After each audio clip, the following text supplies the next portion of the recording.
एक और जगह लिखा है, இன்னொரு இடத்துல இப்படியா இருக்குது. हम यहाँ देखते हैं இங்க பார்க்கிறோம் लूका 7 अध्याय का லூக்கா 7ல 41 और 42 हम पढ़ते हैं आपके लिए. 21 41 and 42 41 42 मैं आपके लिए पढ़ता हूँ. உங்களுக்காக நான் படிக்கிறேன். किसी महाजन के 2 देनदार थे, एक 500 और दूसरा 50 दिनार का देनदार था. जो उनके पास पठाने को कुछ न रहा तो उसने दोनों को क्षमा कर दिया. इसलिए उनमें से कौन उससे अधिक प्रेम रखेगा.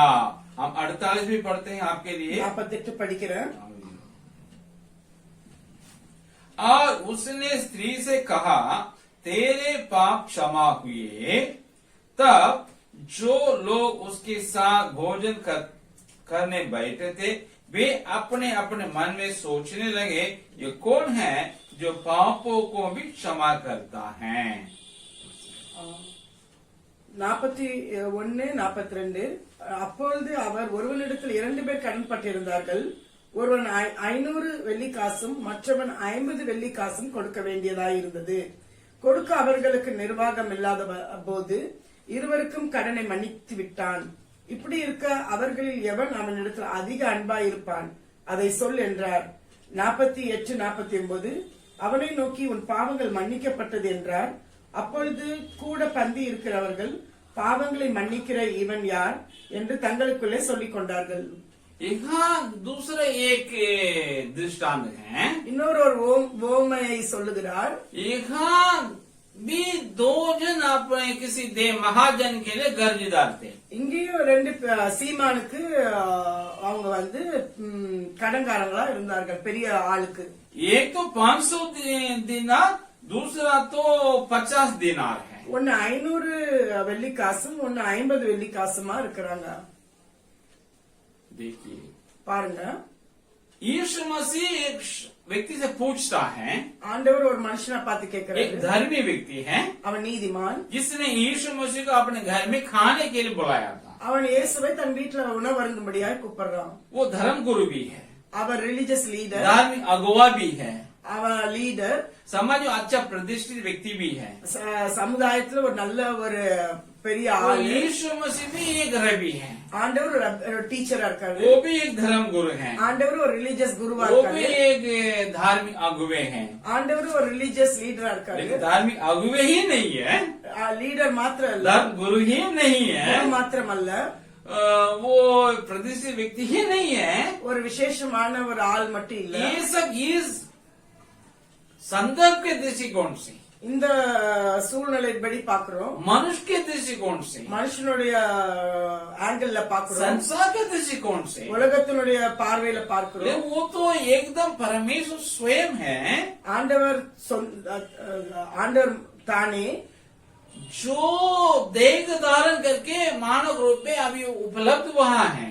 அவர் மனுஷ ரூபம் கொள்ளுகிறவரா இருக்கிறாரு.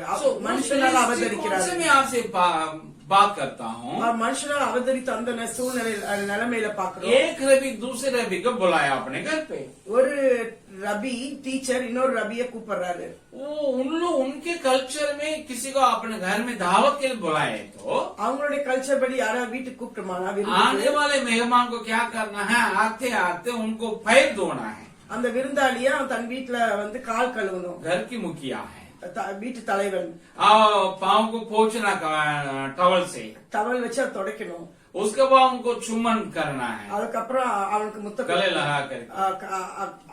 ஹக் பண்ணி முத்த கொடுக்கணும். उसके बाद घर में ला कर उनको तेल मलाना है, அவனுக்கு அப்புறம் வீட்டுல எண்ணெய் பூசணும், अच्छे कुर्सी देना है, நல்ல சேர் கொடுக்கணும். ये सब करने की आवश्यकता है. அந்த கல்ச்சர்ல இதெல்லாம் ये उनकी संस्कृति है, அது அவங்க கல்ச்சர். लेकिन ये भी ऐसे किया ही नहीं. ஆனா இந்த ஆள் அப்படி எதுவுமே செய்யல. लेकिन उस वक्त में यीशु मसीह आवाज सुनकर बहुत लोग चले आए.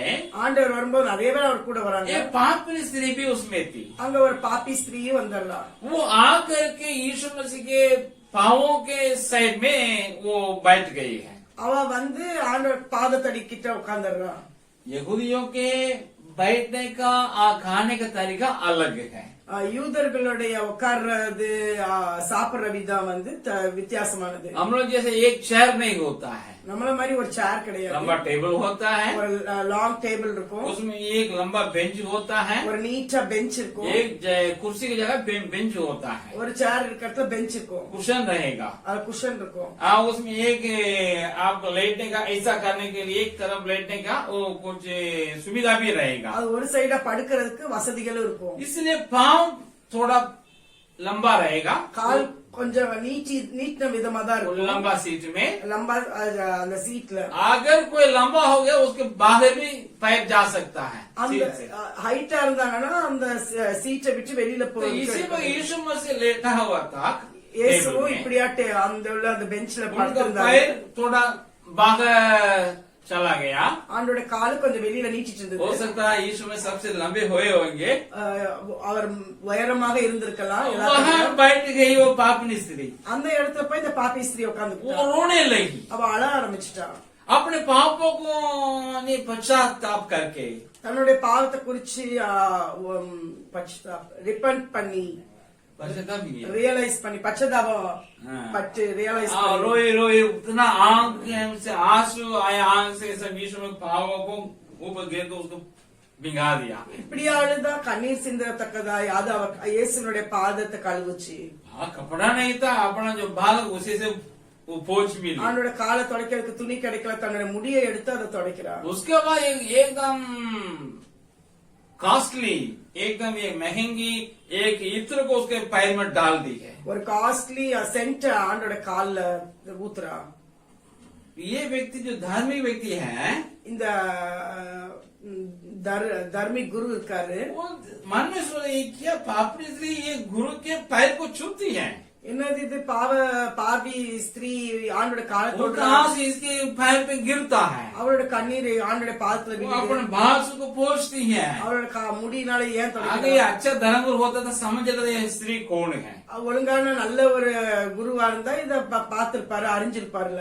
हम लोग तो स्त्री से बात करते ही नहीं, धर्म के गुरु लोग. தர்ம ரிலிஜியஸ் லீடர்லாம் நாங்களாம் யார்ட்டையும் பெண்கள்கிட்ட பேச सुनने के மாட்டோம். बाद सोच ही नहीं सकते हैं. தொடர காரியம் இன்னும் யோசிக்க வேண்டிய முடியாது. यीशु में बात समझ में आया, ஆண்டுக்கு இந்த காரியம் புரிந்தது. उनसे पूछने लगा.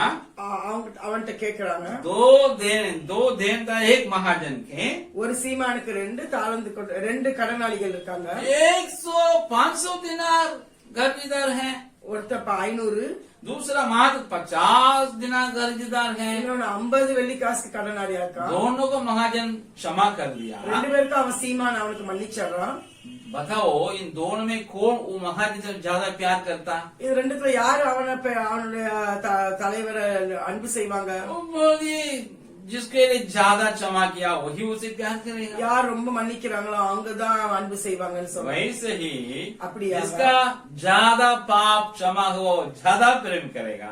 யார் ரொம்ப பாவங்கள் யாருக்கு மன்னிக்கப்பட்டதோ அவங்க அதிகமா அன்பு செய்வாங்க. थोड़ा पाप गया थोड़ा ही क्षमा हुआ तो वो थोड़ा ही प्रेम करेगा. கொஞ்சம் பாவங்கள் மன்னிக்கப்பட்டவன் கொஞ்சம் தான் அன்பு செய்வான். तो प्रभु ने कहा तुमने हमको घर बुलाया, நீ என்னை வீட்டுக்கு கூப்பிட்ட, हमको पाँव नहीं धोया, அந்த சொல்ற கால கழுவுல, हमको गले में लगा के चुमा नहीं दिया, என்னை அணைத்து நீ முத்த கொடுக்கல, तेल नहीं मलाया. எனக்கு என்ன தடவல. लेकिन ये तो इस घर की नहीं है, அவ இந்த வீட்டுக்காரி இல்ல, अंदर आने के लिए लायक में नहीं है. உள்ள வரது கூட அவளுக்கு தகுதி लेकिन இல்ல. वो मेरे अपने पाँवों का अपने आंगों से भिंगाई, அவ தன் கண்ணீர்னால என் கால்கள் நினைத்தா, अपने बाल से उसको पोंछी, என் பாதத்தை அந்த முடியினால துடைக்கிறான். महंगी इत्र मेरे पाँव में डाल दी. காஸ்ட்லி அந்த சென்ட் என் மேல ஊத்துறா. वो अपने पाप को इतना वो पश्चाताप की, இவ்வளவு அவ தன் பாவத்தை குறிச்சு அவ பச்சாத்தாபாகுறா. बहुत था. அவ்வளவு இருந்துச்சு. मैंने सुन करके उसको क्षमा कर दिया, அத நான் கேட்டு அவளுக்கு மன்னிச்சிட்டேன். इसलिए इतना प्यार करती है. அதனால அவ இவ்வளவு என்னை तुम तो நேசிக்கிறா. धार्मिक व्यक्ति हैं, நீ ரிலிஜியஸ் லீடர், थोड़ा सा पाप किया है, கொஞ்சம் பாவம் செஞ்சா उसकी अपेक्षा, அவளோட பாக்கும்போது इसलिए तुमको भी मैं क्षमा किया. அவள் உன்னையும் நான் மன்னிச்சிடறேன். हमारा पाप कम था, तुमको कम क्षमा हुआ है. பாவம் கொஞ்சமா தான் கொஞ்சமா மன்னிக்கப்பட்டிருக்கு. ज्यादा था ज्यादा क्षमा हुआ है. நிறைய இருக்கவங்களுக்கு நிறைய மன்னிக்கப்பட்டிருக்கு. ज्यादा प्यार करते हो तुम कम प्यार करते हो. அவ ஜாஸ்தி அன்பு செய்யறா, நீ கொஞ்சமா அன்பு செய்யற. प्यार से बुलाया खाना खिलाता है। நீ அன்பு செஞ்சால்தான் நீ வீட்டுக்கு கூப்பிட்டு சச்சி சாப்பாடு பாத் தர. है। அது உண்மைதான். मेरे घर इतने लोग आ गए हैं जो नेवता नहीं वो वे भी आ गए हैं, उनको भी आने दे दिया। ஏன் நிமித்தமா இன்வைட் பண்ணாத எக்ஸ்ட்ரா மக்களையும் நீ அவங்களுக்கு உணவு தர. तुमने धरा इसको। நீ அது பொறுமையா இருக்கிற. हमसे प्यार करते हो, நீ என்னை நேசிக்கிற. नहीं कम करते हो, ஆனா கம்மியா நேசிக்கிற. ज्यादा करते हो। அவ ஜாஸ்தியா நேசிக்கிற. हाँ, पर हम जो हैं நீங்களும் நானும் परमेश्वर से प्यार करने के लिए बुलाए हुए हैं। ஆண்டவரை நேசிக்கும்படியா நம்ம अगर அழைக்கப்பட்டோம். परमेश्वर हमें क्षमा किया है, ஆண்டவர் நம்ம மன்னிப்பார் என்றால் उनसे प्यार करेंगे। நம்ம அவரை நேசிக்கணும். हम कर्जदार थे, நம் கடனாளியா இருந்தோம், अब नहीं है, இப்ப இல்ல. हमें क्षमा हुआ है, நம் மன்னிக்கப்பட்டவர்கள். उनको प्यार करेंगे, அவரை அன்பு செய்வோம், ज्यादा प्यार करेंगे। அதிகமாய் அன்பு तो செய்வோம். घर यह पाप को दर्शाता है। இந்த கடன் பாவத்தை குறிக்கிறது. अगर हमको परमेश्वर क्षमा कर दिया, ஆண்டவர் நமக்கு மன்னித்தார் என்றால் नंबर 1 दूसरे व्यक्ति के पाप को जो मेरे विरोध में किया हमको क्षमा करना है। நமக்கு விரோதமாய் இருக்கிறவங்களுடைய பாவத்தை நம்ம மன்னிக்கணும். दूसरा हम परमेश्वर बहुत प्यार करना है। நம்ம ஆண்டவர் மிகவும் அன்பு செய்யணும். उसमें एक है बाइबल को पढ़ना है, அதுல ஒண்ணு வேதத்தை படிக்கணும், दूसरा प्रार्थना करना है, ரெண்டாவது வேதத்தை ஜெபிக்கணும், तीसरा और लोगों प्रभु को बताना है। மூணாவது மற்றவங்களுக்கு இந்த அன்பை சொல்லணும். हमारे लिए परमेश्वर की हुई भलाई को दूसरे के साथ बांटना है। நமக்கு செஞ்ச நன்மைகளை மற்றவங்களுக்கு ஷேர் பண்ணணும். जैसा अभी हमारे पास जया ने हमारे साथ की थी, எப்படி நம்ம ஜெயா நம்ம கிட்ட தேவன் செஞ்ச காரியத்தை दूसरे के சொன்னாங்க, पास जाकर के बांटेंगे, நம்ம மற்றவங்களுக்கு நம்ம சொல்லுவோம். परमेश्वर के काम के लिए हेल्प करेंगे, ஆண்டோடைய வேலைக்கு நம்ம உதவி செய்வோம், संघ में भाग लेंगे। ஐக்கியத்துல கலந்து கொள்ளுவோம். ये नंबर 1। இது முதலாவது.